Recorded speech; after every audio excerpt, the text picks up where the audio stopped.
नमस्कार, मैं हूं रश्मि पांडे और आप देख रही हैं लाइव इंडिया टीवी। आइए नजर डालते हैं इस वक्त की बड़ी खबर।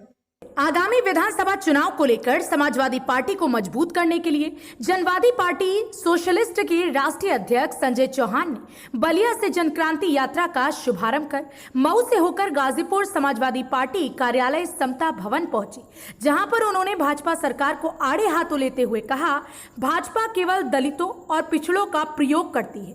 चुनाव में प्रयोग करने के बाद उनकी सरकार उनके हित में कोई फैसला नहीं लेती। उन्होंने कहा, भाजपा राष्ट्रभक्त होने का झूठा दिखावा करती है, असल में वह खुद राष्ट्र विरोधी कार्यों में मकसूद है। राष्ट्र की संपत्ति को बेचना राष्ट्र विरोधी कार्य नहीं है तो क्या है? अदानी और अंबानी जैसे पूंजीपतियों को मजबूत करने के अलावा मोदी और योगी के पास दूसरा कोई काम नहीं है।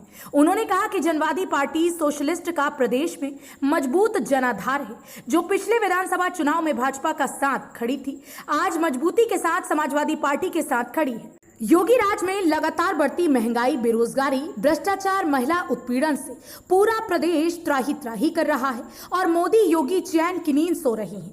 आगामी 2022 में समाजवादी पार्टी की सरकार बनेगी। देखिए, भारतीय जनता पार्टी की सामंतवादी, पूंजीवादी, पिछड़ा विरोधी, दलित विरोधी, जन विरोधी नीतियों के खिलाफ जनवादी पार्टी सोशलिस्ट के तत्वावधान में बागी बलिया से भाजपा हटाओ प्रदेश बचाओ जनवादी जनक्रांति रथ यात्रा शुरू हुई है। और इस यात्रा के द्वारा विगत कई चुनावों में बीजेपी ने जो पिछड़ों और दलितों को सजबाग दिखा करके, झूठ बोल करके जो वोट लेने में कामयाबी हासिल की है, उसका पर्दाफाश करना।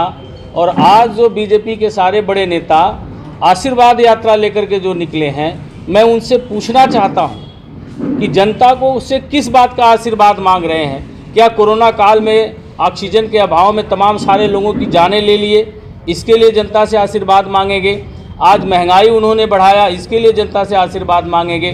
किसानों को सड़कों पर बिठा करके रखे हैं 7 महीने से, इसके लिए वो जनता से आशीर्वाद मांगने जा रहे हैं? बेरोजगारी का स्तर बढ़ाया, पिछड़ों और दलितों के आरक्षण की प्रासंगिकता को खत्म किया, क्या इस बुनियाद पर वो जनता से आशीर्वाद मांगने जा रहे हैं? यह रथ यात्रा इन सारे मुद्दों को लेकर के जनता के बीच जा रही है और लोगों को जागरूक कर रही है। और आने वाले 2022 के विधानसभा के चुनाव में जनता भाजपा के इन सारी चालों को समझ चुकी है और 2022 में अखिलेश यादव जी की समाजवादी और विकासवादी नीतियों पर भरोसा करेगी और 2022 में माननीय राष्ट्रीय अध्यक्ष अखिलेश यादव जी के नेतृत्व में सरकार बनाएगी।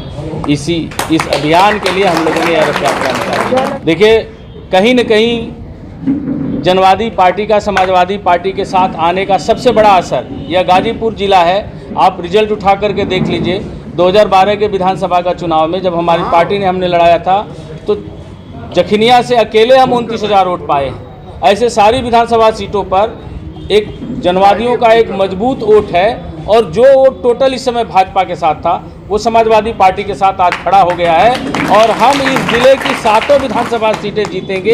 ये आप 2022 का रिजल्ट देखिएगा। और जनमानस, हमारा भी जनमानस पूरी तरह से समझ चुका है और भाजपा की चाल को भी समझ चुका है कि हमारे वर्ग के लोगों का वोट लेती है, लेकिन जब देने की बारी आती है तो हम हिंदू के जगह पर तमाम सारी जातियाँ दिखाई देने लगते हैं। यही गाजीपुर जिला है।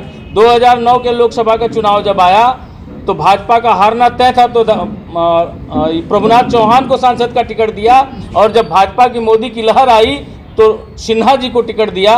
भाजपा इस बैकवर्डों को, इस अति पिछड़े वर्ग को, हमारे वर्ग के लोगों को सिर्फ लेने के अपने यूज में काम करती है, लेकिन जब देने की बारी आती है तो कुछ भी नहीं देती।